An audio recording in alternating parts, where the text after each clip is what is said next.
8 years of wisdom maybe. I am known as Lieutenant Colonel S.K. Rao. I was born in Nellore on 2nd September 1945. Training చేస్తున్న టైంలో మీ day ఎలా ఉండేది sir? Morning నుంచి evening వరకు how is your day? ఎన్ని days జరిగింది training? Training 11 months. 11 months. Joined in Army, rose to the rank of Lieutenant Colonel, served in Army for 30 years. ఆ intense training తర్వాత మీరు వార్ జోన్ లోకి వెళ్ళాను అంటే అవునమ్మా. It could be that any time ఏదైనా జరగదు. But you are prepared for it. Is you are but it's a human instinct that భయం అనేది హ్యూమన్ ఇన్స్టింక్ట్. నాయన నాతో పాటి 150 people ఉండేది. ఎవరికి భయం లేదు. లేదు. They were all enjoying, except one fellow. చాలా లిబరల్ గా వాడుతాయి అన్నమాట దేశం కోసం. దేశం కోసం అందరం పనిచేస్తాం. రిస్క్ ఆఫ్ లైఫ్ అన్ని చోట్ల ఉండదు కదా సార్. ఇక్కడ ఏంటంటే తెలిసి రిస్క్ తీసుకుంటాం. ఎగ్జాక్ట్లీ. నేను 2 ఇండిపెండెంట్ ఆర్మర్డ్ బ్రిగేడ్ అని దానికి పోస్ట్ చేశారు. ఆర్మర్డ్ బ్రిగేడ్ అంటే ఈ ట్యాంకులు ఉంటాయి ఎక్కువ. ఈ ట్యాంక్స్ అంటే వార్ జోన్ లో యూజ్ చేసే ఫైర్ సినిమాల్లో చూపించినట్టే ఉండదు.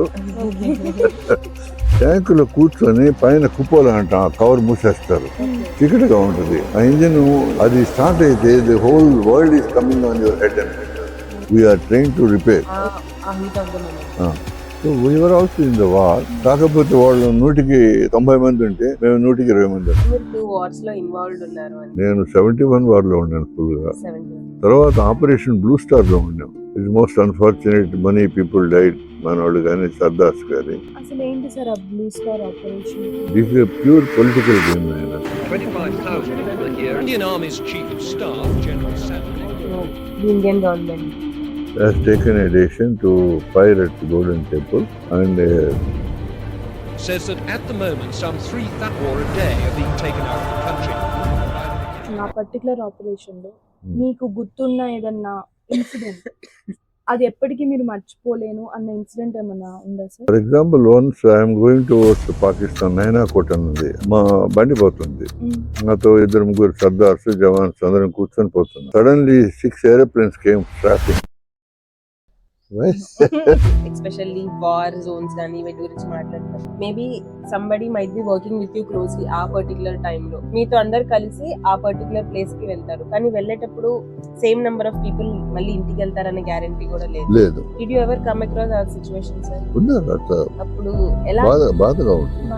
ఎనిమీ మన ఆర్మీ పర్సన్ ని తీసుకెళ్లిపోయి పాకిస్తాన్ వేరే జోన్ కి they use to cut their fingers, ఒక బాడీ పార్ట్ సీల్డ్ జిప్ లో పంపించి ఇంటికి ఇలా టార్చర్ చేస్తారు. అసలు అవి వింటుంటే I don't know.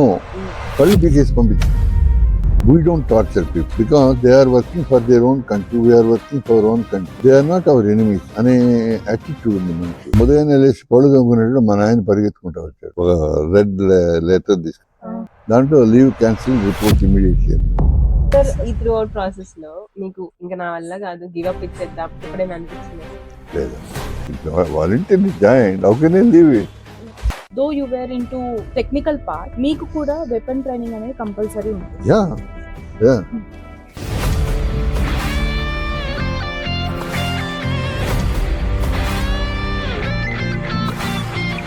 Bloody sweet. Hello Hi everyone. Welcome back to Story Thread. We are back with another episode. ఈ ఎపిసోడ్ లో అసలు చెప్తున్నాను కదా, అంటే అసలు చాలా ఎక్స్పీరియన్సెస్ తెలుసుకున్నాం మేము. చాలా ఇంట్రెస్టింగ్, అసలు చెప్పలేకపోతున్నాం ఎంత బాగుంది ఎపిసోడ్ అనేది. ఈ ఎపిసోడ్ కి చేయడానికి మేము చాలా ఎక్సైటెడ్ ఉన్నాము, ఏం ఇన్సైట్స్ వస్తాయో అని చెప్పి. And at the same time reveal చేద్దాం ఎవరు. Of course, why not. So ఇవాల్టి episode guest retired lieutenant colonel S K Rao. Sir చాలా చాలా మంచి మంచి ఇన్సైట్స్ ఇచ్చారు. అండ్ ఆర్మీ ఫీల్డ్ గురించి కావచ్చు. ఆర్మీ ఫీల్డ్ అంటే జస్ట్ వార్ జోన్ కాదు, అండ్ అందులో చాలా డిఫరెంట్ ఆస్పెక్ట్స్ ఉంటాయని చెప్పి. I mean you should watch guys. ఎందుకు అని అంటే it's going to be super ఇంకొకటి ఏంటి ఇంట్రెస్టింగ్. అంటే he's also involved in 1971 India Bangladesh war. Imagine. Yes. And ఇంకొక ఆపరేషన్ లో కూడా సార్ అయితే ఇన్వాల్వ్డ్ ఉన్నారు. సో తెలుసుకుందాం అసలు Yeah. What he has to say about life, army life and everything. మేమైతే ఈ ఎపిసోడ్ నుంచి కొత్త పర్స్పెక్టివ్స్ ఖచ్చితంగా నేర్చుకుంటామని కాన్ఫిడెంట్ గా ఉన్నాం. ఎందుకంటే రీసెర్చ్ లోనే మాకు చాలా ఇంట్రెస్టింగ్ అనిపించింది. Exactly. ఇమాజిన్ దిస్ ఇస్ అంటే పాడ్కాస్ట్ రిలీజ్ అయిన తర్వాత ఇంకెన్ని విషయాలు ఉంటాయి అనేది చాలా ఇంట్రెస్టింగ్ గా ఉండబోతుంది. So let's watch and let's start. Yeah, why Yeah. Not.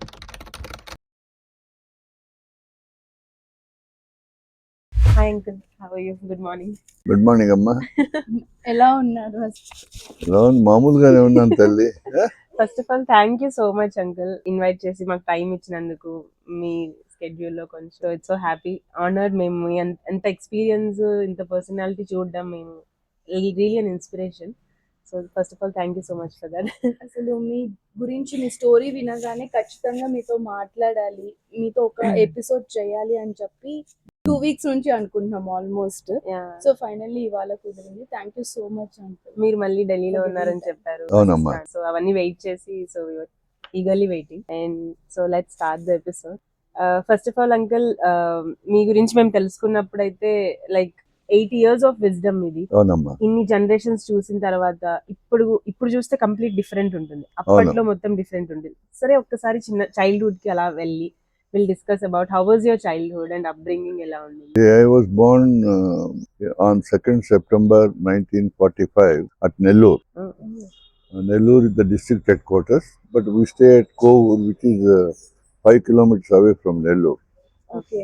My grandfather was an Ayurvedic doctor, so he brought me up in my childhood. If you ask, ఆ రోజులకి ఈ రోజు తేడా ఏంటంటే, అప్పుడు 30 కోట్ల జనాభా భారతదేశం, ఈ రోజు అఫిషియల్ గా 140 కోట్లు. అఫిషియల్ గా అంటే ఆ రోజు 30 కోట్లకి ఈ రోజు 140 కోట్లకి తేడా తెలుస్తుంది. రోడ్లు ఆ రోజు విశాలంగా ఉండేది, పొల్యూషన్ అనే మాటే వినేలేదు మేము.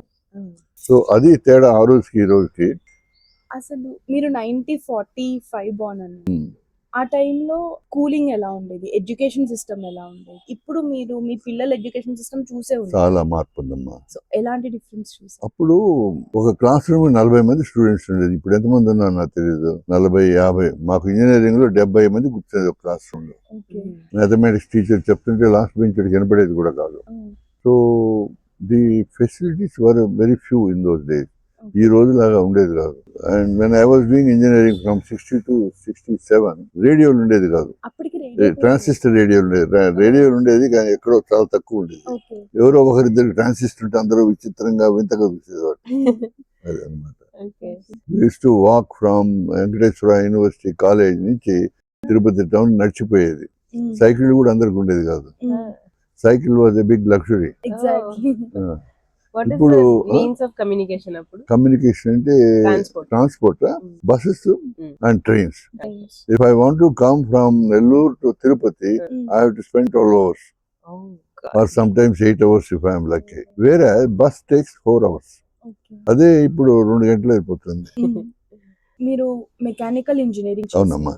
మెకానికల్ అసలు ఆ టైంలో ఎడ్యుకేషన్ అంటేనే చాలా ఇస్ లైక్ ఎ మిత్. అందరూ ఎడ్యుకేషన్ ప్రిఫరెన్స్ ఇచ్చేవాళ్ళు కాదు. అలాంటి టైంలో మీరు మెకానికల్ ఇంజనీరింగ్ చేశారు. మీకు ఒకటి చెప్తాను, ఆ రోజుల్లో 7 ఇంజనీరింగ్ కాలేజీలు ఉండేది మొత్తం ఉమ్మడి రాష్ట్రంలో. తెలంగాణ,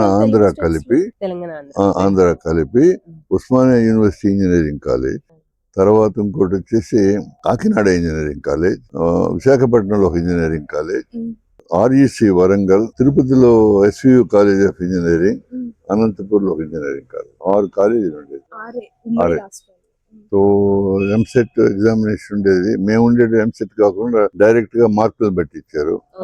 మరి సీట్స్ చాలా లిమిటెడ్ ఉండేవి కదా, అడ్మిషన్ అంతా మెరిట్ 120 ఉండేది సీట్స్. ఒక కాలేజీలో 120 ఉండేది. ఒక బ్రాంచ్, అన్ని బ్రాంచ్లు కలుపుకొని. బ్రాంచ్లు అంటే ఎలక్ట్రికల్, మెకానికల్, సివిల్.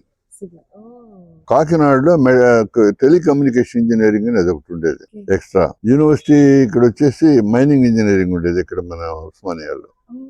లేకపోతే అన్ని 3. ఇంటర్మీడియట్ అయిన తర్వాత మెకానికల్ మీరు చెప్పారు only 3 were available, computer science, ITI, mechanical engineering ఎలా చూస్ చేస్తున్నారు? ఆ రోజుల్లో ఏంటంటే మెకానికల్ చేసిన వాళ్ళు కూడా జాబ్ దొరికేది కాదు. సివిల్ ఇంజనీర్స్ చేరేది, సివిల్ డిపార్ట్మెంట్ చేరేది. కొంతమంది చీఫ్ ఇంజనీర్లు ఆంధ్రప్రదేశ్ లో మెకానికల్ వాళ్ళు కూడా ఉన్నారు సివిల్ జాబ్ చేస్తూ.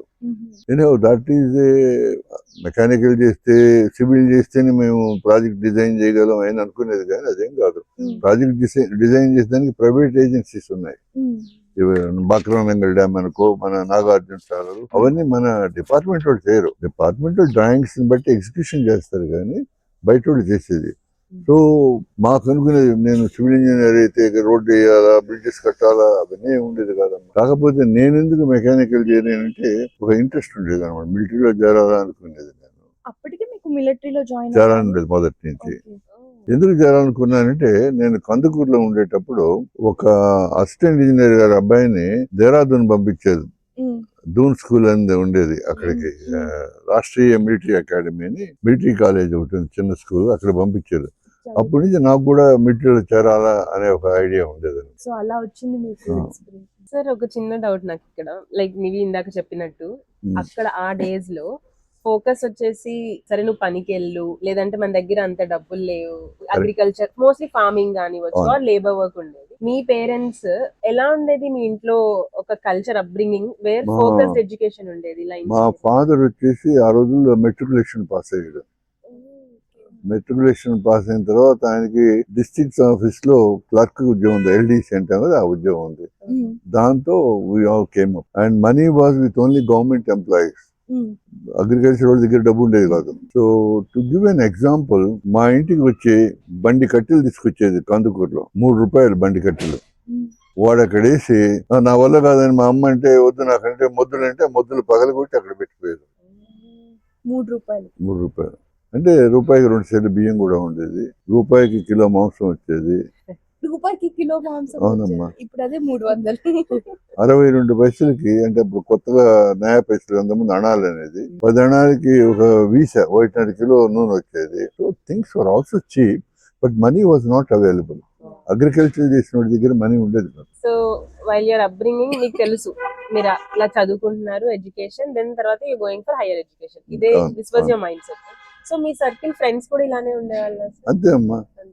ఆ రోజుల్లో జూనియర్ ఇంజనీర్ జీతం ఎంత ఉండేది తెలుసా? 250 రూపాయలు.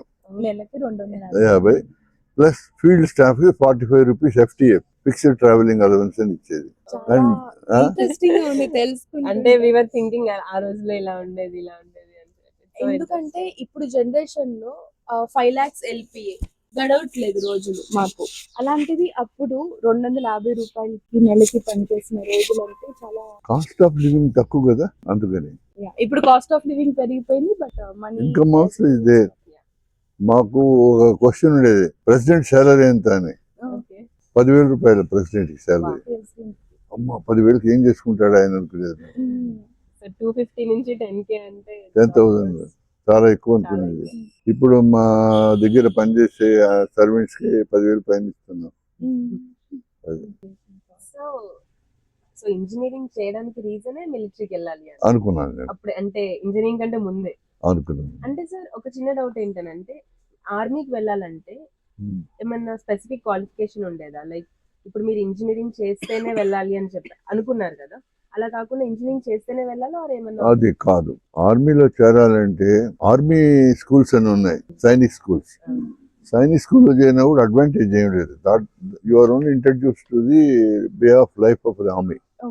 మీరు ఆర్మీలో చేరాలంటే ఆ రోజుల్లో 10th క్లాస్ తర్వాత ఎన్డీఏలో చేరొచ్చు. ఇప్పుడు అది 12th క్లాస్ తర్వాత ఎన్డీఏ అనమాట. లేదు నేను మిస్ అయ్యాము 12th క్లాస్ తర్వాత ఎన్డీఏలో చేరడానికి, గ్రాడ్యుయేషన్ తర్వాత ఇండియన్ మిలిటరీ అకాడమీలో చేరొచ్చు. అదనమాట పద్ధతి. కొంతమంది మిలిటరీలో జవాన్లుగా చేరి కూడా they can become officers by applying for the department examination. So there are many ways of getting in to the armed forces. నేను 63లో సెకండ్ ఇయర్ లో ఉండగా ఎమర్జెన్సీ డిక్లేర్ చేశారు చైనా వార్తో. అప్పుడు ఎమర్జెన్సీ కమిషన్ అని ఇంటర్మీడియట్ పాస్ అయిన వాళ్ళని, లేకపోతే first year BSc, first year BA pass అయిన వాళ్ళు తీసుకున్నారు. So I wanted to join, I was selected. My father and mother said no, you will lose your career, you join, complete your engineering and then join. That is how I joined. So some people have joined in military after completing the 13th class. There's first year BA, first year BSc, first year engineering చేసి చేరారు కూడా. మీరైతే complete చేస్తారు. ఒక point ఏంటంటే మీ parents గురించి parents అన్నారు engineering complete చేసి జాయిన్ అవ్వమని చెప్పారు. సో దే వర్ సపోర్టివ్, అంటే మిలిటరీ అనగానే they were supportive. My mother was afraid, పోయిన వాళ్ళందరూ చనిపోతారని ఒక ఇది. మా ఫాదర్ నీ ఇష్టం అని చెప్పాడు. అంటే ఆ జనరేషన్ లో అంత మెచ్యూర్డ్ గా ఆలోచించడం ఏం లేదమ్మా, it is not maturity, awareness అంతే. అవేర్నెస్. అప్పట్లో ఇంకా మా కొడుకు దేశం కోసం వెళ్తున్నారు అని ప్రౌడ్. ఒక మాట చెప్తాను వింటారా, ఇది చాలా లిబరల్ గా వాడతాం ఏమాట, దేశం కోసం అని. దేశం కోసం అందరం పనిచేస్తాం కదా. If you do your work properly, motivate people for good education and the good character, you are doing service to the nation. 100%, but risk of life అన్ని చోట్ల ఉండదు కదా సార్. ఇక్కడ ఏంటంటే తెలిసి రిస్క్ తీసుకుంటాం. ఎగ్జాక్ట్లీ. బస్సు డ్రైవర్ కూడా రిస్కే, బట్ ఈ doesn't take the risk. But వేరే we walk over our equipment, go roll over the minefields, roll over into the enemy territory when there are bullets firing against you. That is risky, yeah. That is risky also కాదు, it's like a choice that you make. అలా అవుతుంది అని తెలిసి కూడా మీరు వెళ్ళారు. That is the thing. ధైర్యంగా. ఆ ధైర్యం ఎవరికి ఉండదు కదా. ఇప్పుడు సర్కస్కి వెళ్తారు కదా నాయన, ఆ గ్లోబ్ లో వాడు తిరుగుతాడు కదా motor cycle, is it not risky? So some of have that thrill అనమాట. దూకాలా, ఏరోప్లేన్ కి దూకాలా, నీళ్ళలో దూకాలా, ఎవరైనా రక్షించాలా, ఫైటింగ్ చేయాలని ఒక ఇచ్చ ఉంటుంది ఒక్కటి. What is your motive sir to choose art? I like the uniform, I like the way of working. I want to work in war and I was lucky. First posting నాకు war లో వచ్చింది. ఎలా ఉండింది? మిలిటరీలో select అయితే అయ్యారు, so training ఎలా ఉండింది? ట్రైనింగ్ తర్వాత పీరియడ్ ఎలా ఉంది? ట్రైనింగ్ చాలా టఫ్ గా ఉండేది, చాలా టఫ్ గా ఉండేది. పొద్దున్న లేస్తే యూనిఫామ్ వేసుకోవాలా, దాని మీద ప్యాక్ ఉంటుంది కదా, మన ఇప్పుడు స్కూల్ చిల్డ్రన్ ఇస్తాడు ఆ ప్యాక్ ఉంటుంది, రైఫిల్ పట్టుకోవాలా, దాంట్లో ఒక బ్లాంకెట్ ఉండాలా, నాకు కావాల్సిన రోజు కావాల్సిన వస్తువులన్నీ దాంట్లో పెట్టుకొని ఎప్పుడు దాంతోనే ఉండేది మేము డైలీ. అంటే except when you're doing PT. So very tough life. Then sometimes I never knew that a man can run 16 kilometers. We ran 16 kilometers with rifle and I was lucky I came in the good timings. Then 2 miles run out ఉండేది. తర్వాత walking వచ్చేసి 98 kilometers walking చేయించారు. కాళ్ళు మొద్దు బారినట్టు అయిపోయేది అనమాట. But they used to drive us mountains లో నడిపించేది. ట్రైనింగ్ అంతా నేను చేసింది దేహరాదూన్ లో అమ్మా. సో ఒక ట్రైనింగ్ చేస్తున్న టైంలో మీ డే ఎలా ఉండేది సార్? మార్నింగ్ నుంచి ఈవినింగ్ వరకు హౌ వాస్ యువర్ డే? ఎన్ని డేస్ జరిగింది ట్రైనింగ్? 11 months. 11 months. అవతల 11 months ట్రైనింగ్ అయితే ఎప్పుడైపోద్దో రోజు అనిపించేది. We used to stand sometimes for the parade 3 hours నిలబడి ఉండేది పెరేడ్ గ్రౌండ్ లో. లక్కీని ఎవరు పడిపోయేది కాదు, బట్ NCC ఉండేడు ఒకరిద్దరు పడిపోయేది. అక్కడ చాలా స్ట్రిక్ట్ గా ఉంటుంది.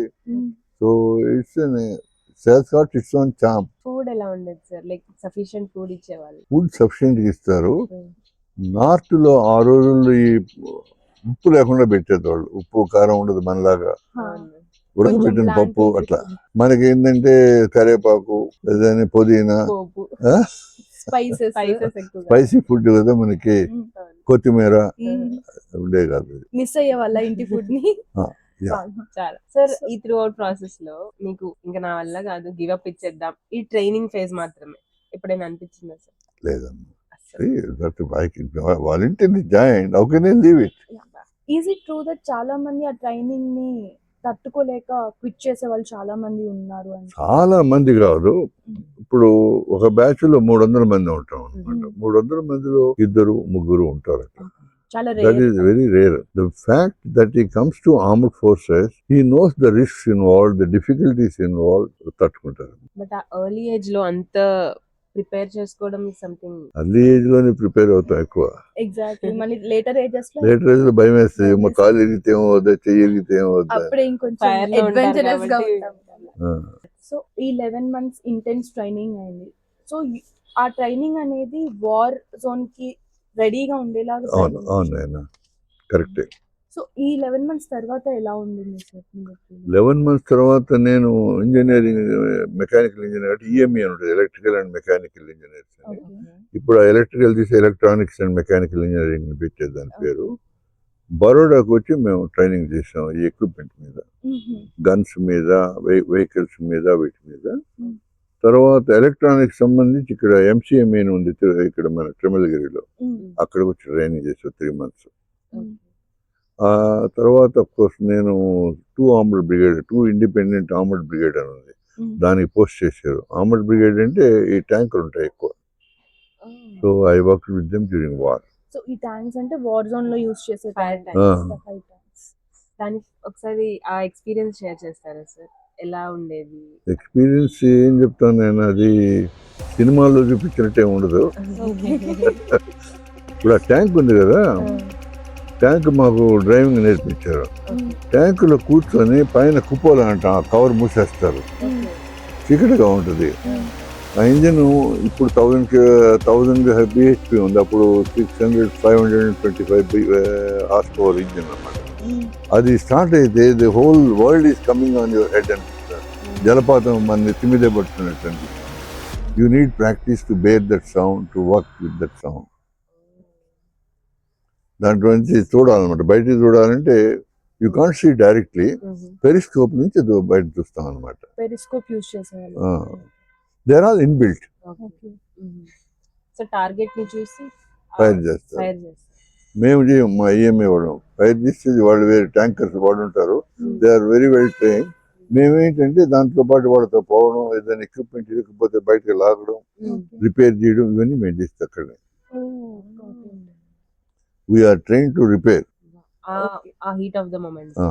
So we are also in the war. కాకపోతే వాళ్ళు 100కి 90 మంది ఉంటే మేము 100కి 20 మంది ఉంటాం. Ratio is. ఇంకొకటి రేషియో గురించి మాట్లాడుతున్నాం కాబట్టి ఇది అడగాలనుకుంటున్నాం. ట్రైనింగ్ పీరియడ్ లో కానీ లేకపోతే మీ బ్యాచ్ లో కానీ జెండర్ రేషియో ఎలా ఉండేది? అసలు ఉమెన్ అప్పుడు మిలిటరీలో లేదు లేదు కదా? You will be surprise. మా కాలేజీలో కూడా ఈ ఉమెన్ ఉండేది కాదు. Even in engineering college. నేను 4th బ్యాచ్ మా కాలేజీలో. 5th బ్యాచ్ లో 2 అమ్మాయిలు చేరారు. ఒక ఆమె ముస్లిం అమ్మాయి ముంతాజ్ బేగం అని, అనసూయ రెడ్డి అని 2 చేరారు. ఆ తర్వాత అది ఎవరు ఉండేది కాదు మాకు పేరు, ఎందుకంటే మా క్లాస్మేట్స్ పేర్లు అంతా గుర్తుంటాయి కదా. నేను వాళ్ళిద్దరు ఉండేది. తర్వాత మళ్ళీ ఎవరు లేరు. 8th బ్యాచ్ లో 9th బ్యాచ్ లో ఇంకొక అమ్మాయి చేరిందని అది. ఇప్పుడు in our college more than 50% of girls. Girls అంటే మేము అంటాం, లేడీస్ అన్నది తెలియదు. మీరు సర్ప్రైజ్ ఫీల్ అయ్యారు సార్ ఇద్దరు ఎవరైతే జాయిన్ అయినప్పుడు? అంటే ఒక యాటిట్యూడ్ ఉండేది. This is meant for men. You have to take hammer and hit the iron and you have to do surveying, levelling అన్ని తిరగాల. మగ పిల్లలతో పాటు ఆడపిల్లలు తిరగలేదు. ఇంతమంది మగ పిల్లల మధ్య ఆడపిల్లలు ఉండగలరా సేఫ్ గా? ఇలాంటి భయాలు, సోషల్ రిస్ట్రిక్షన్స్ ఉండేది. So coming back to the training period and military, ఆ ఇంటెన్స్ ట్రైనింగ్ తర్వాత మీరు వార్ జోన్ లోకి వెళ్ళాను అని చెప్పారు. సో అప్పుడు ఎక్స్పీరియన్స్, వార్ జోన్ లో ఎక్స్పీరియన్స్ ఎలా ఉంది? It could be that any time ఏదైనా జరుగుండొచ్చు. అవును, anything could have happen. But you are prepared for it. Yes, you are, but it's a human instinct that భయం అనేది హ్యూమన్ ఇన్స్టింక్ట్. నాయన, I have seen నాతో పాటు 140-150 పీపుల్ ఉండేది. ఎవరికి భయం లేదు. They were all enjoying. అది ఒకటి. రెండోది ఏంటంటే ఆర్మర్డ్ కోర్ ఉంది. వాళ్ళందరూ కూడా ట్రెడిషనల్లీ ఒక్కొక్క ఫ్యామిలీ నుంచి వస్తారు వాళ్ళు. మా దగ్గర ఉండేది 6 troops ఉన్నారు. They are all very courageous except one fellow. I still remember that fellow. వాళ్ళు పోరా, ట్యాంక్ బాగా చేసి పోరా అంటే, బండి బాగా చేసి పోరా అంటే పోతాను. సరే ఏమంటే మా వాడు రాలేదన్నారు. నేను 2 రోజులు ఎత్తికితే వాడు ఒక గుడిసెలో పడుకుని నిద్రపోతాడు. అటువంటి వాళ్ళు కూడా ఉంటారు. ఏ సోల్జర్ ఫైట్స్ వన్, నా డ్యూటీ అనుకొని ఫైట్ చేస్తాడు. ఇంకోటి ఏమనుకుంటాడంటే, ఎవరైతే ఫైట్ చేయబోతే అవతల నన్ను చంపేస్తాడు కదా అనే ఒక కంపల్షన్తో ఫైట్ చేస్తారు. కొంతమంది వీలైతే అవాయిడ్ చేస్తామని కూడా చూస్తారు. This no doubt. Not very few people. Some people fight out of love to the people behind them. దీంట్లో ఒక చిన్న ఎగ్జాంపుల్ ఇస్తాను. ఒక కుక్క కానీ, కోడి తీసుకోమ్మా. కోడి తన కుక్కని కానీ పిల్లిని కానీ చూస్తే భయపడద్దా? భయపడుతుంది, పరిగెత్తిపోతుంది కదా. పిల్లి తరుముకుంటే పరిగెత్తుంది కదా, కుక్క తరుముకుంటే పరిగెత్తుంది కదా. బట్ దట్ కోడి, అదే కోడి తన బిడ్డలతో తిరుగుతుంది అనుకో, పిల్లల కోడి. పిల్లి వస్తే it will dig its heels. రా ముందుకు రా, చంపేస్తాను. It will not think of its safety. దాని యొక్క ఫెరోషియస్ ఫేస్ చూసి పిల్లి, కుక్క వెనక్కిపోతాయి. Have you seen it or no? గద్ద కూడా వెనక్కి తగ్గుద్ది అనమాట, అంత ఫాస్ట్ గా ఉండేది కూడా. So A soldier should fight the war out of love to his people behind him. It is not out of compulsion. And most of us we love our country, మన ఇతిహాసాలండి ఇంకోటి అని. సో అదనమాట. Goose bumps వస్తున్నాయి మీరు చెప్తుంటే. So sir ఇప్పుడు మీరు initial గా వెళ్ళినప్పుడు ట్యాంకర్స్ మీరు డ్రైవ్ చేసేవాళ్ళు, లైక్ రిపేర్ అవును. కానివచ్చు. దాని తర్వాత నెక్స్ట్ లెవెల్ ఏంటి సార్, ఏం చేస్తారు? నేను అది కెప్టెన్ అయినా మేజర్ అయినా కూడా ఇదే పనులు చేస్తుండేది మేము. నేను మేజర్గా ఉండేది ఒక ఫీల్డ్ వర్క్ షాప్ అని ఉండేది. దాన్ని ఓసీగా ఆఫీసర్ కమాండింగ్ అంటారు. ఆ తర్వాత వచ్చేసి ఫీల్డ్ వర్క్ షాప్ కమాండ్ చేస్తే వర్తక్ అంది బార్డర్ రోడ్ ఆర్గనైజేషన్, దాంట్లో పనిచేసాను కొన్నాడు ఒక 3 years. తర్వాత బేస్ వర్క్ షాప్స్ అని ఉంటాయమ్మా మాకు. బేస్ వర్క్ షాప్ అంటే ఇప్పుడు ఆర్మీకి ఉండే ఎక్విప్మెంట్ లిమిటెడ్ క్వాంటిటీ ఉంటుంది. మా ట్యాంక్స్ 1500 ట్యాంక్స్ ఉంటాయేమో బహుశా. ఈ 1500 ట్యాంకులకి రిపేర్ చేయాలంటే అన్ని వస్తువులు బజార్లో దొరకవు. ఎవడు 1500 క్రాంక్ షాఫ్ట్స్ తయారు చేయడు. ఫర్ ఎగ్జాంపుల్ కొన్ని ఫిట్మెంట్ ఐటమ్స్ ఈ 1500లో బహుశా 200 300 కావాలి, బట్ ఎవరు తయారు చేయరు. అందుకని మాకు బేస్ వర్క్ షాప్స్ అని ఉంటాయి. అక్కడ మేము అవి తయారు చేసుకొని పెద్ద రిపేర్స్ అన్ని చేసుకొని మా ఎక్విప్మెంట్ పెట్టుకున్నాం. దాంట్లో పనిచేసిన ఒక 3 ఏళ్ళు కడికి పూనాలో ఉన్నాను అనమాట. తర్వాత 31 ఆమడ్ డిబో అని ఒకటి ఉంది ఝాన్సీ బబీనాలో, అక్కడ ఉన్నానమ్మా. 3 years ఉన్నాను అక్కడ. చెప్పం. సో వశిష్ఠ అన్న అడిగి మాట్లాడుతుంటే అన్న చెప్పారు మీరు 2 wars లో ఇన్వాల్వ్డ్ ఉన్నారు అని చెప్పి. 2 కాదు, నేను 71 వార్లో ఉన్నాను ఫుల్గా. 71. తర్వాత ఆపరేషన్ బ్లూ స్టార్లో ఉన్నాం. That is not war actually, as an internal security duty. It's most unfortunate, many people died, Manadu Gani, Sardars Gani. It is a very sad thing to happen. But we feel very sad about it. అసలు ఏంటి sir ఆ blue star operation?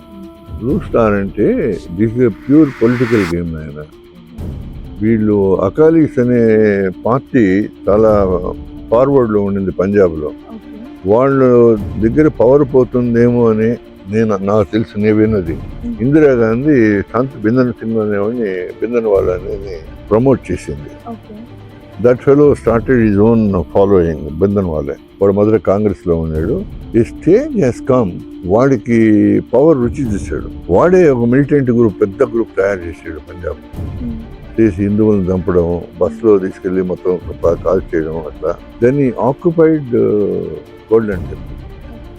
Golden temple మొత్తంలో వాడు 300-400 మంది 1000 మంది దాకా పెట్టుకున్నాడు అక్కడ విత్ వెపన్స్. అక్కడికి ఎవరిని రానియకుండా దాన్ని మనం తీసేసుకోవాలనేది ఆపరేషన్ బ్లూ స్టార్. అది Indian government has taken a decision to fire at the Golden Temple and take out those people. దాంట్లో 200 పైన మన జవాన్స్ చనిపోయారు ఆ బిల్డింగ్ లో. వాళ్ళు ఒక 1000 దాకా 500 మంది. I can't give exact, they 5,000 to 1,000 people. So sad to hear that. ఈ ఆ ఆపరేషన్, ఆ పర్టికులర్ ఆపరేషన్ లో మీకు గుర్తున్న ఏదన్నా ఇన్సిడెంట్, అది ఎప్పటికీ మీరు మర్చిపోలేను అన్న ఇన్సిడెంట్ ఏమన్నా ఉందా sir? Or even from the 1971 war, Indian Bangladesh అలా ఉన్న incidents. For example once I'm going towards Pakistan, Naina Kota అని ఉంది, అక్కడ ఒక 2 months పైన ఉన్నాను నేను. మా బండి పోతుంది, నాతో 2-3 సర్దార్స్ జవాన్స్ అందరం కూర్చొని పోతున్నాము. Suddenly 6 airplanes came strafing. Strafing అంటే తెలుసు కదా, ఇలా చూసి ఫైర్ చేస్తాయి అన్నమాట. That was the first incident where I saw the bullets. అప్పుడు కొంచెం భయంగా ఉండదు, ఏమవుద్దని అంతే. That incident I always remember. మొత్తం ఏముంది ఇక్కడ మామూలుగానమ్మా. సో అక్కడ చూస్తున్నారు, you can see something coming towards you, and obviously ఇప్పుడు మనం అటాక్ చేసే సిచ్యువేషన్ లోనే ఉంటాం కదా. అవును, లైక్ నాకు ఎలా చెప్పాలో కూడా అర్థం కావట్లేదు. ఇప్పుడు మీరు ఆల్రెడీ మీ దగ్గర ఫైర్ ట్యాంకర్స్ ఉన్నాయి కదా ఆ టైంలో, so you guys use to attack them, లేకపోతే అట్లా జరగదు వార్ అనేది. We have to plan for it. వాళ్ళు ఏ రూట్ లో వస్తారు, మనం ఏ రూట్ లో వాళ్ళని ఆపాలా, ఇవన్నీ కూడా ప్లాన్ చేసుకోవాలి. ఇట్ ఈస్ నాట్ లైక్ సినిమాలో లాగా వాడు చూసి కత్తి తీసినప్పుడు చాలా సినిమా ఇన్ఫ్లుయెన్స్ ఎక్కువ. అట్లా జరగదు. మీరు ఇంగ్లీష్ సినిమాలు సెకండ్ వరల్డ్ వార్ చూడండి తెలుస్తుంది. See, war doesn't mean you will kill the enemy. You have to make him to surrender to you by cutting off the supplies, by our fire power. ఎక్కువ fire power ఉంటే వాడు భయపడిపోతాడు, వాడి supplies పోకుండా చూడాలి. That is how you have to do major wars are fought like that. అంటే supplies పోకుండా చూడాలంటే వాళ్ళు కూడా ఫైట్ చేస్తారు, but you have to fight. Our main aim is to isolate the enemy from his supplies, from his support. Coming back to 1971 war, మేము చదువుకున్నది పుస్తకాల్లో చదువుకుంది, లేకపోతే ఛానల్స్, యూట్యూబ్ ఛానల్స్ నుంచి తెలుసుకున్న ఇన్ఫర్మేషన్. బట్ మీరు ఆ టెన్షన్ లో ఉన్నారు. You experienced everything. Not tension, I don't agree it is tension. Honestly, it is not a Honestly, tension. tension కాదు. You're fighting for the country. Hmm. You were there. So Hmm. ఎలా ఉండింది ఆ situation? We were very happy, let me tell you. You were happy. So surprising, sir. We were all happy. మా brigade first day ఓ 3 kilometers ముందు పోయింది ఆయన. అక్కడ బేన్స్ river అని ఒక రివర్ ఉంది. బేన్స్, చినాబు రివర్స్ దాటుకొని పోయినాయి. ఆ రివర్స్ మీద ఓవర్ నైట్ బ్రిడ్జెస్ కట్టారు మన వాళ్ళు. అసాల్ట్ బ్రిడ్జెస్ అని ఓవర్ నైట్ కట్టేయచ్చు. దానికి ఒక ఎక్విప్మెంట్ ఉన్నాయి, స్పెషల్ ఎక్విప్మెంట్. ఎంత ఆల్రెడీ రెడీ ఉంటుంది ఎక్విప్మెంట్ మొత్తం మీ దగ్గర? అంటే గడ్డర్స్ ఉంటాయి కదా, ఈ గడ్డర్స్ కి పెట్టేస్తాం పైన, రివర్ మీద పెట్టేస్తాం, మొత్తం మధ్యలో సపోర్ట్ ఉంటుంది. Subject by itself. Then we got fountain bridges. Fountain bridges అంటే బోట్స్ ఉంటాయి. ఆ బోట్స్ కొన్ని ఇన్ఫ్లేట్ చేస్తాం ఎయిర్తో, వాటి మీద మనం రోడ్ వేసుకుంటూ పోతాం. సో ఆ బ్రిడ్జ్ మీద పోయాం, చూసాం, ఆ బ్రిడ్జ్ చూసాం. వి వర్ సో హ్యాపీ. దాని మీద పోయారు, మా ట్యాంకులన్నీ పోయినాయి, ఆక్యుపై చేసాం. వీ ఆల్మోస్ట్ వెంట్, మేము ఉండే సెక్టర్ 18 to 20 miles పోయాం లోపలికి. And we stayed there for 2 months. That is true sir. ఇంకొక క్వశ్చన్ నాకు, ఎస్పెషల్లీ వార్ జోన్స్ కానీ వీటి గురించి మాట్లాడుతున్నాం. Maybe somebody might be working with you closely ఆ పర్టికులర్ టైంలో, క్లోజ్ గా వర్క్ చేసినా చేయకపోయినా మీతో అందరు కలిసి ఆ పర్టికులర్ ప్లేస్ కి వెళ్తారు. కానీ వెళ్ళేటప్పుడు సేమ్ నెంబర్ ఆఫ్ పీపుల్ మళ్ళీ ఇంటికి వెళ్తారనే గ్యారంటీ కూడా లేదు. And you must have seen కదా, ఒకళ్ళు ఇద్దరు మీతో వెనక్కి రారు. Did you ever come across ఆ సిచ్యువేషన్ సార్? ఉన్నారు అట్లా. అప్పుడు ఎలా బాధగా ఉంటుంది, వాళ్ళ ఇంటికి బాధగా ఉంటుంది. ఇప్పుడు ఒక ఇన్సిడెంట్ చెప్తాను, అంటే వార్తలకు సంబంధించి కాదు. నా ఫ్రెండ్ ఒక ఆయన ఉండేది ఇక్కడ BHL లో. అప్పుడప్పుడు సాటర్డే పోయి మాట్లాడుతుండేది. అందరు 5-6 మంది కూర్చొని క్లాస్మేట్స్. అందులో ఒక ఇదిగో మీ మిలిటరీ ఆయన వచ్చాడు ఇదిగో అన్నాడు.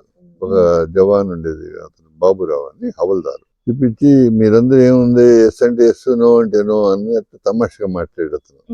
అప్పుడు ఆ హవల్దారు ఒక మాట చెప్పాడు, మన చాలా సంతోషం వేసింది. If at all there is democracy, it is only in army అన్నాడు. ఇదేంద్రా, నాకు ఆశ్చర్యం ఉంది ఆ స్టేట్మెంట్ తో. సార్ మేమందరం 5 మంది 10 మంది ఉంటాం మౌంటైన్ ఏరియాస్ లో, సియాచిన్ అలాంటి దగ్గర. When the officer gives an order, we may not come back all of us, it is at the risk of our life. But we can turn back and say I will not do అని చెప్పొచ్చు కదా. But అది చెప్పము, మేము చేస్తాం పని at the taking risk to our life. And why is able to command us like that? Because he looks after us, our needs, our emotional needs and everything. So we have that mutual respect. So, and that's how we function అని చెప్పాడు. చాలా true sir. అంటే even వినడానికి కూడా we are so privileged to listen all these things is what we feel. అంటే if you are giving command to somebody, మీరు కూడా మీ కాలేజీలో మౌంటైనరింగ్ ఇలా వెళ్ళుంటారు కదా, అలా వెళ్ళినప్పుడు లీడర్ అనేవాడు కమాండ్ ఇచ్చినప్పుడు you should have faith on him. And he commands that faith out of his own hard work. అవునా కదా? If that fellow is selfish, you will not obey him. మా ఆఫీస్ లో సార్ చాలా మంది army kids ఉన్నారు. Like వాళ్ళ fathers ఆర్మీకి వెళ్ళొచ్చు, maybe they are from different backgrounds అయి ఉండొచ్చు. కానీ వాళ్ళు అప్పుడప్పుడు స్టోరీస్ షేర్ చేస్తూ ఉంటారు మాతో. వాళ్ళ ఫాదర్స్ చెప్పిన, వాళ్ళ ఫాదర్ కి బుల్లెట్ తగిలి ఉన్నారు, స్టిల్ ఇప్పటికీ ఉంటుందంట. అండ్ ఇంకొకటి అమ్మాయి ఒక స్టోరీ చెప్పింది, వేర్ ఎనిమీ మన ఆర్మీ పర్సన్ ని తీసుకెళ్లిపోయి పాకిస్తాన్ వేరే జోన్ కి they use to cut their fingers, ఒక బాడీ పార్ట్ సీల్డ్ జిప్ లో పంపించి ఇంటికి ఇలా టార్చర్ చేస్తారు. అసలు అవి వింటున్నప్పుడే ఐ డోంట్ నో, కళ్ళు పీకేసి పంపించారు. కళ్ళు కూడా పీకేసి పంపించారు. మీరు ఎన్కౌంటర్ చేశారా సార్? కొన్ని వార్ జోన్ లో కానీ ఎక్కడన్నా ఏదన్నా మేజర్ యాక్సిడెంట్స్ ఇన్సిడెంట్స్ ఏమన్నా గుర్తున్నాయా sir? Where people lost their lives? అవి ఉన్నాయి, చాలా తరగతి జరుగుతుంటాయి. ఇది మీరు చెప్పేది torture. When the enemy catches you, we don't torture people. We this thing as an army, we don't torture people because they are working for their own country, we are working for our own country. They are not our enemies అనే attitude ఉంది మనకి. I don't say all Pakistanis are not bad, let me tell you. They are also honorable soldiers, great people there also. It happens some isolated this thing. అంతేగాని ఇవన్నీ isolated incidents. So sir though you were into mechanical, ఆర్మీలో కూడా mechanical అవును. Engineer గానే work చేశారు core గా. Though you were into technical part, మీకు కూడా వెపన్ ట్రైనింగ్ అనేది కంపల్సరీ ఉంటుంది. యా యా సో ఆ వెపన్ ట్రైనింగ్ లో మీకు కూడా అన్ని వెపన్స్ ట్రైనింగ్ ఇస్తారా? అన్ని వెపన్స్ ఇవ్వరు. ఇప్పుడు for example we fire up to machine gun, light machine gun అంతవరకే మాకు. Because beyond that we don't need to use that weapon. ఇది కూడా మీ సేఫ్టీ కోసం. సేఫ్టీ కోసం దిస్ రిక్వైర్మెంట్. ఇప్పుడు ఎలా ఉంటుందంటే నాయన, మన దగ్గర అన్ని బుల్లెట్స్ ఉన్నాయి అనుకో, దగడగడగా ఫైర్ చేస్తే మళ్ళీ అయిపోతే ఏం చేయాలా? You should have fire discipline. You should have necessary equipment. ఆర్మీలో కూడా ఎంత అవసరమో అంతే ఉండాలి. అందరికీ ఇవ్వరు. మేము ఇంత మోటార్స్ అని, లైట్ మెషిన్ గన్ను, ఇప్పుడు ఏమైనా MMG ఏమైనా ఇస్తున్నారో నాకు తెలియదు. మా టైంలో కార్బైన్ మెషిన్ గన్ ఉంటుంది, చిన్న స్టన్ గన్ అంటారు, అది రైఫిల్, ఇవన్నీ చేసాం మేము. ఎలాగూ ఇందాక వెపన్ ట్రైనింగ్ గురించి డిస్కస్ చేసుకున్నాం కదా, మీ దగ్గర ఇప్పుడు పిస్టల్ చూస్తారా? ఇది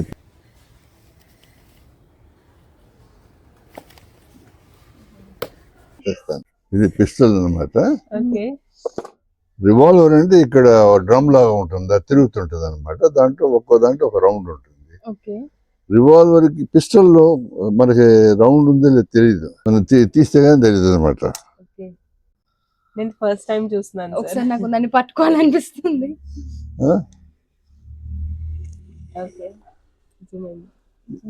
ఇదన్నమాట. దీంట్లో రౌండ్స్ పెడతాం. ఇక్కడ కెమెరా చూపించండి. దీంట్లో రౌండ్స్ పెడతాము. రౌండ్స్ పెట్టిన తర్వాత ఇలా. ఎంత సైజ్ ఉంటుంది సార్ బుల్లెట్? అది బుల్లెట్ ఎంత సైజ్ ఉంటుంది సార్? ఇంతేనమ్మా ఉండేది. బుల్లెట్స్ కూడా ఉన్నాయా మీ దగ్గర? లోపల ఉన్నాయి చాలా.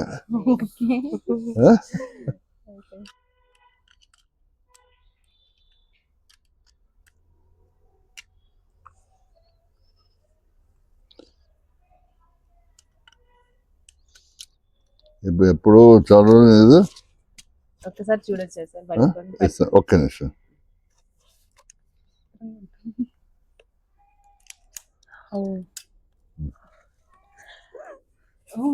చాలా బరువు ఉంది అసలు. మేము ప్రెస్ కూడా చేయలేకపోతున్నాం సార్. ఎందుకు అంటే లాగాలి, వెనక్కి లాగాలి దాన్ని. కరెక్ట్. ఇది వెనక్కి లాగాలి. సో ఎవ్రీ రౌండ్ కి వెనక్కి లాగి యూ నీడ్ టు. పర్లేదు, ఫస్ట్ రౌండ్ కి వెనక్కి పోయిన తర్వాత రౌండ్ ఫైర్ అయిన తర్వాత దాని తర్వాత ముందుకు వస్తుంది. వచ్చేటప్పుడు it carries the bullet forward ఇంకొక రౌండ్. అసలు నా వల్ల అయితే కావట్లేదు సార్, చాలా అసలు ఫస్ట్ టైమే చూస్తాను. Crazy. Thank you so much sir చూపించినందుకు. ఇది ఏంటంటే అమ్మా, ఇటంత తర్వాత ఇటు ఫైర్ కాదు, ఇక్కడ కూడా అదమాల. స్ట్రైట్ ఉంటేనే అవుతుంది. ఇది అదమాలి, ఇక్కడ కూడా ఇట్లా అది అప్పుడు ఇది అసలు అది ప్రెస్ చేయడానికి మా వల్ల కావట్లేదు సార్. ఇంత స్ట్రాంగ్ అవుతుంది. ఇది కాదు, ఇది ఇక్కడ అది అయితే అవుతుంది, ఇది కూడా అదమాల. అడిగిన వెంటనే చూపించాను. ఫస్ట్ టైం నా లైఫ్ లో నేను పిస్టల్ చూస్తున్నా. ప్రాసెస్ ఎలా ఉంటుంది సార్? లైసెన్స్డ్ గా తీసుకోవాలి అంటే అందరికి ఇవ్వరు కదా, కావాలండి ఇప్పుడు ఇస్తారు. అలానే ఇస్తారు అందరికి licence. You should be capable of handling the equipment. Number 2, you should bear good conduct. Right to self-defense ఉంది కదా, is part of it. You are entitled for a rifle or a pistol, provided your propensities, your attitude and your this thing is correct. You don't misuse it and government confidence ఉండాలి, ఉంటే ఇస్తారు. Process ఎంత చాలా పెద్ద process sir. తెచ్చుకుంటావు ఒకటి. ఏం application పెట్టుకోవాలా, frame correct గానే ఉంది. అప్లికేషన్ పెట్టుకోవాలా, ఓకే. పెట్టుకున్న 28 days ఇస్తారు. 28 days. పేమెంట్ ఏమైనా చేయాలా ఆ? సార్? ఏమైనా డబ్బులు పే చేయాలా? చేయాలి, ఏదో ఫీజు ఉంటుంది, నాకు గుర్తులేదు ఇప్పుడు. ఓకే. అండ్ బుల్లెట్స్ కూడా పర్చేస్ చేసుకోవాలి. చేసుకోవాలి. ఇది ఏంటంటే నాయన, బేసికల్గా నా దగ్గర ఎక్విప్మెంట్ ఉంటే అందరికి తెలియాల్సిన అవసరం లేదు, but it enhances my own confidence. నేను ఇప్పుడు ఇక్కడి నుంచి రాత్రి వాళ్ళు 10 లక్షలు 20 లక్షలు తీసుకొని జ్యువెలరీ తీసుకొని మా అమ్మాయిని మనవరాలను తీసుకొని కర్నూలు పోవాలా లేకపోతే అనంతపూర్ పోవాలా, భయం కదా చాలా మందికి ఏమైనా వస్తుందని. ఇది ఉందనుకో భయం ఉండదు, అవతల వాడికి తెలియదు నా దగ్గర ఉందని, కానీ it only builds up your own confidence. అది ఎలా వాడుతున్నాం అనేది కూడా చాలా ఇంపార్టెంట్. నాకు ఇంకొక క్వశ్చన్ వచ్చింది మైండ్ కి. ఇమాజిన్ ఒక ట్యాంకర్ కి రిపేర్ వచ్చింది వార్ జోన్ లో, so you have to go and repair it. So మీరు ఆ వెళ్తున్న ప్రాసెస్ లో ఆర్మడ్ ఫోర్సెస్ మిమ్మల్ని సేఫ్ గా తీసుకెళ్లేవారా, లేకపోతే you are responsible? I am responsible for my own equipment where we go. You have to do with the team and It is not set rule around. ఇప్పుడు నేను పోతాను repair చేసుకుంటాము, it's a major repair, 2-3 tanks ఉన్నాయి, ఎక్కువ మంది పోవాలా అన్నప్పుడు we get protection from other tanks. Okay. They go and occupy చేస్తుంటారు. The whole picture is running in my head right now. అవును. ఎగ్జాక్ట్లీ. అండ్ ఇంకొకటి అడుగుదాం అనుకున్నది ఏంటి అంటే, ఇప్పుడు ఇంజూర్ అవుతారు, అవును. ఇంజూర్ అయిన వాళ్ళకి వెంటనే ఫస్ట్ ఎయిడ్ చేయాలి, ఆర్ ఎల్స్ మేజర్ ఇంజురీస్ అయితే they should be carry to hospital. Evacuated. So ఆ ప్రాసెస్ లో do you have a medical team also on board, medical doctors? Armored doctors. We have doctors with us. Every battalion has got a residential medical officer ఉంటాడు. Okay. There is one Swami in 16 Madras లో, he got Veer Chakra for his bravery. Wow. అట్లా ఇద్దరు doctors కి వచ్చింది Madras regiment లోనే. So they are with them, they carry them, they attend to them there only. నాకు ఇప్పుడు మీరంతా చెప్తుంటే I want to be there, నేను ఎక్స్పీరియన్స్ చేయాలి అదంతా అన్నట్లు feeling. There are many lady officers in Air Force who do para jump and skydiving చేస్తారు. Skydiving అంటే తెలుసు కదా, Yes. they don't open the parachute, they fall some 3,000-4,000 feet, then they open. Free fall. So many ladies are doing it. And ఇంకా war zone గురించి మాట్లాడుకున్నాం. So మీరు చెప్పారు కదా sir, like you will did you ever meet వేరే country soldiers తో?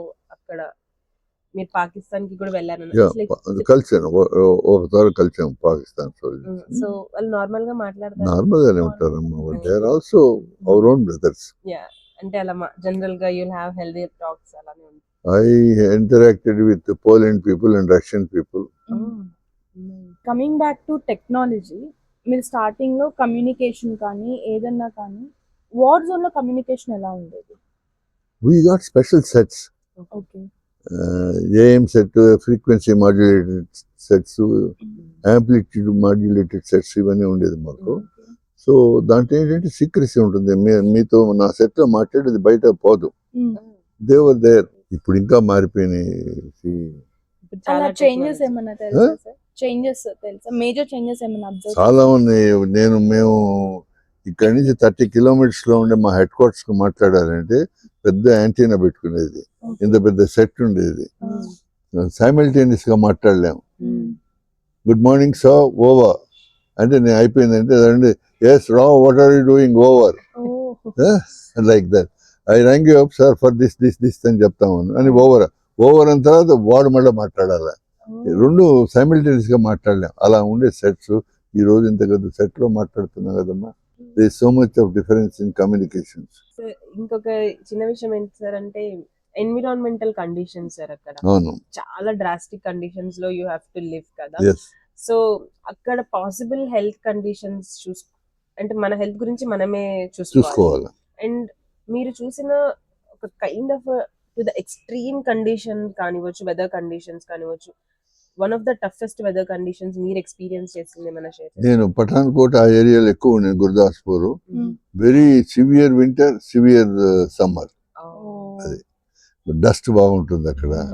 వేరే నేను పోలేదు. సియాచిన్ లో అయితే to walk even 8 feet you have to take కొంచెం ఆగాలన్నమాట. గాలి ఆడదు, చాలా కష్టంగా ఉంటుంది. ఎందుకు ఆడదంటే వెరీ హై ఆల్టిట్యూడ్ కదా, rarefied atmosphere, you will have very less oxygen in that. So is there an instant sir, మీరు ట్యాంకర్స్ దగ్గర ఇవి రిపేర్ ఏమైనా అవును. చేస్తున్నప్పుడు ఇస్ దేర్ అన్ ఇన్స్టెన్స్ ఇది టైంకి అవ్వకపోవచ్చు, this needs to be fixed, చాలా టైం పడుతుంది దీనికి ఫిక్స్ అది చేయడానికి? ఎలా ఉంటుందంటే నాయన, we have reserve capacity, okay. We have reserve capacity. Army ఎలా ఫంక్షన్ చేస్తుందంటే, a battalion should have 1000 troops. 1000 troops తో నువ్వు బెటాలియన్ అటాక్ చేయడానికి పోతావు, ఒక కంపెనీనే ఏదో. See, what company ante, you always should be able to launch an attack on enemy position when you have superiority 1:3. If he is 1 battalion, you should take 3 battalions and go attack. Okay. This is the theory. ఒక తరం ఏమవుతుందంటే, ఈ 1000లో 600 మంది చచ్చిపోతారు, 300 మంది ఉంటారు. So you have to launch an attack with 300 only. You can't excuse, sir నా వాళ్ళు లేరు నేనేం చేయలేను అని చెప్పలేము. That is how we have been train to work. And ఇక్కడ మీరు వాళ్ళు వార్ కి ప్రిపేర్ చేస్తారన్నారు కదా సార్, అవును. జనరల్లీ ఎలా, ఇప్పుడు ఫర్ ఎగ్జాంపుల్ 1971 అనుకోండి సార్, 1971 వార్ గురించి మాట్లాడుకుంటాం మనం. అంటే ఒక పైన హైరార్కీ ఉంటుంది కదా సార్, డెసిషన్ మేకింగ్ నుంచి మీకు అనౌన్స్మెంట్ వరకు ఒక సిచ్యువేషన్ వస్తుంది. పైన డెసిషన్ అయిపోయిన తర్వాత మీకు అనౌన్స్మెంట్ వస్తుంది, we're gonna go so and so, this is how we gonna do it. అంటే ఆ ప్రాసెస్ ఎలా ఉండేది సార్ మీ దగ్గరికి వచ్చేటప్పటికి? How they gonna announce? Op Sindoor జరిగింది కదా, అవును. there is a gentleman called DGMO in Delhi, Director General Military Operations. Okay. ఆయన దగ్గర సఫిషియెంట్ స్టాఫ్ ఉంటారు. ఓకే. ఈ ప్లాన్స్ ద వార్. ఓకే. ఆయన మొత్తం ఎక్విప్మెంట్ ఎంత ఉంది, వాళ్ళ కమ్యూనికేషన్ ఎలా ఉంది, వాళ్ళకి వరదలు వస్తే ఎక్కడ నీళ్లు వస్తాయి, కెనాల్స్ తెగితే ఎక్కడ నీళ్లు వస్తాయి, కెనాల్స్ ఎక్కడ ఉన్నాయి, ఇవన్నీ కూడా ఆయన దగ్గర మొత్తం పిక్చర్ ఉంటుంది. ఆయన దగ్గరే కాదు, ఆర్మీలో ఉండేవాళ్ళు ప్రతి వాడు నాలెడ్జ్ ఉంటుంది. So he he's got the maps in front of him. ఆయన ఆర్మీ కమాండర్ చెప్తాడు, army commander senior to him, but he says sir we have to launch an attack like this. He will tell him, no, these are the problems, these are the solutions, I feel we should do like this. ఈ discussions అయిన తర్వాత orders will be pass to the corps commander, corps commander నుంచి div commander, div commander నుంచి brigade commander, అలా వస్తాయేమో. It is no time we get the orders, in no time. No time, you have to be ready. And sometimes they don't want to tell you the orders in radio or in telephone. They send a liaison officer పంపిస్తాడు documents ఇచ్చి. That's how it used to be. తర్వాత we have sand model discussions ఉంటాయి అన్నమాట. Okay. ఈ sand model discussion ఇలా ఉంటే ఎలా చేయాలి, ఇలా ఉంటే ఎలా చేయాలి, వారు ఇక్కడ వాడుస్తే మనం ఏం చేయాలా, ఇటు పఠాన్కోట్ సైడ్ నుంచి వస్తే ఎట్లా చేయాలి అనేది we keep on discussing. Okay. అదండి. సార్ ఇంకొక డౌట్ ఏంటి అంటే, ఆర్మర్డ్ ఫోర్సెస్ కి బుల్లెట్ ప్రూఫ్ వెస్ట్ ఇవన్నీ ఉంటాయి. సో మీకు కూడా సేమ్ యూనిఫామ్ ఇస్తారా? అప్పుడు లేవమ్మా, మేము ఉండేటప్పుడు లేవా? లేవు, ఆర్మర్డ్ ఫోర్సెస్ కి కూడా లేవా? బుల్లెట్ లేవు, బుల్లెట్ లేదు. ఈ మధ్య వచ్చిన 10-20 ఏళ్ళ నుంచి. మరి అప్పుడు ఎలా సార్ డైరెక్ట్ వెళ్ళేవారు అంతే. Without any vest? We walk over the mine field. Mines పెడతారు వాళ్ళు, అంటే మొత్తం పెట్టలేరు, వాళ్ళ దగ్గర కూడా ఉండాలి కదా, ఇక్కడ ఒకటి అక్కడ ఒకటి, అంటే టు డిలే. ఒక మైన్ బయట మిగతా ఉందో భయపడి వెనక్కి తగ్గుతాం అనమాట. So we used to run over that. They run over. Government, the army headquarters, they approve. Some 7-8% ఇలా చచ్చిపోతారని వాళ్ళకి తెలుసు. Courageous, Huh? చాలా కరేజియస్ సార్. లైక్ చేస్తారు వాళ్ళు. ఏమో సార్, ఇవన్నీ వింటుంటే మాకు చాలా ఈజీగా వచ్చింది. ఇంత మేము చాలా పీస్ఫుల్ లైఫ్ లీడ్ చేస్తున్నాం టు బి ఆనెస్ట్ ఇప్పుడు. అంటే అన్నెసెసరీ టెన్షన్స్ ఓన్లీ హెడ్ కి తీసేసుకొని వీఆర్ థింకింగ్ ఓవర్, అంటే చాలా ఓవర్ థింక్ చేస్తున్నామని నాకు అనిపిస్తుంది మీరు ఇవన్నీ చెప్తుంటే. ఇంకా there so much that you guys have already been through.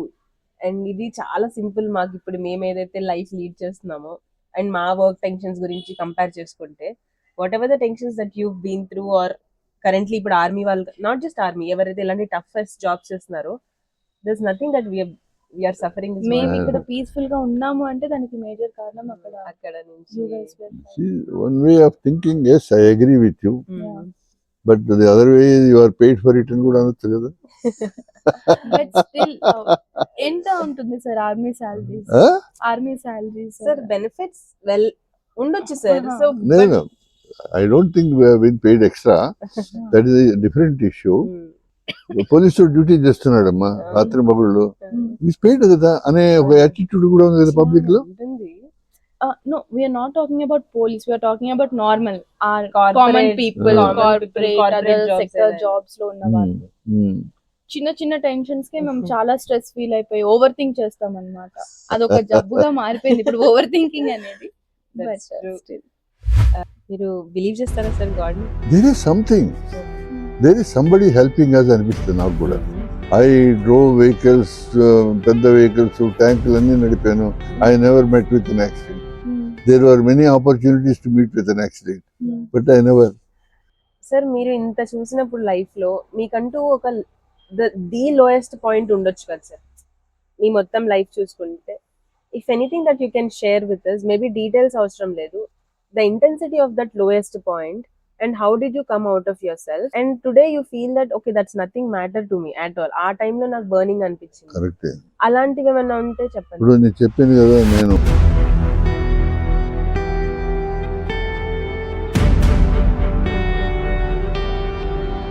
So చూసారు కదా ఎలా అనిపించింది. సో మేము ప్రామిస్ చేసినట్టుగానే డెలివర్ చేసామని అనుకుంటున్నాము. అండ్ ఆల్సో మేమైతే కొత్త ఎనర్జీతో ఉన్నాము. ఆ అడ్వెంచర్స్ లైఫ్ గురించి విన్నాక, రియల్ లైఫ్ ఎక్స్పీరియన్సెస్ విన్న తర్వాత డైరెక్ట్ గా, అండ్ చాలా మోటివేషన్ కూడా వచ్చేసింది మాకు ఇప్పుడు. లెట్స్ సీ ఎంతవరకు మనం కంటిన్యూ ఆర్మీ జాయిన్ అవుదామని కాదు, but to do our best consistent గా చేయడానికి. So it's definitely gonna help, and thank you so much for watching and enjoying our content. And మేము చూస్తున్నాము మీ encouragement, we are clearly seeing you guys. ఇంత starting channel ని మీరు ఇంత encourage చేయడం కానివచ్చు, బ్రింగింగ్ న్యూ పీపుల్ ని కూడా మీరు ఎంకరేజ్ చేస్తున్నారు అనేది exactly. We're thankful for thank you so much for Yeah. Your support. And also మీకు ఎలాంటి కాంటెంట్ కావాలి అంటే, నెక్స్ట్ టైం ఎలాంటి గెస్ట్ ని ఎక్స్పెక్ట్ చేస్తున్నారు కూడా, do let us know in the comment section so that we can bring you better content and and stories. మీకు తెలిసిన స్టోరీస్ ఉన్నా కానీ చెప్పండి. We will go and talk to them and we'll bring to our channel and let's collaborate together and do more wonders. Sure. So, Thank you so much thank you for so watching. much. And the thread Continues. Signing off. Zaiba. Nivi. Bye. Bye.